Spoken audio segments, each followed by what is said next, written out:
सम्भव छैन। सबैले ताली बजाए जस्तो र फेसबुकमा लेखेको जस्तो, ट्विटरमा लेखेको जस्तो सम्भव छैन।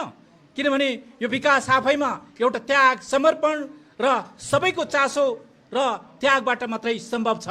एउटा राम्रो भिजन भएको नेताले तपाईलाई के भनिन्छ भने he is the leader who knows the way, who shows the way and who goes the way. त्यो नेता त्यो हो जसले बाटो देखाउँछ र अरूलाई त्यो बाटो हिँडाउँछ र आफू स्वयं पनि त्यो बाटो हिँड्छ। त्यो मात्रै नेता हो र जसले चाहिँ त्यो गन्तव्यमा मात्रै पुर्याउन सक्छ। यही भएर म तपाईहरूलाई यो विशेष कार्यक्रम आज रिजल्ट ल्याउन चाहिँ प्रेरित गरिरहेको छ। अस्पताल निर्माण भएको छ, हाम्रा पर्यटकीय क्षेत्रहरू निर्माण भइरहेका छन्, कृषिमा पनि केही सकारात्मक परिवर्तनहरू आइरहेका छन्। हो, अझै यसका बावजुद पनि केही अभाव र केही कमी कमजोरीहरू रहेका छन्। आउँदा दिनहरूमा हाम्रा ती अभाव र कमी कमजोरीहरूलाई हामी आफ्नै स्रोत र साधनले हामी त्यसलाई परिपूर्ण गर्नेछौँ, त्यसलाई पूर्ति गर्नेछौँ भन्ने हामीले अभिलाषा राख्न सक्छौँ।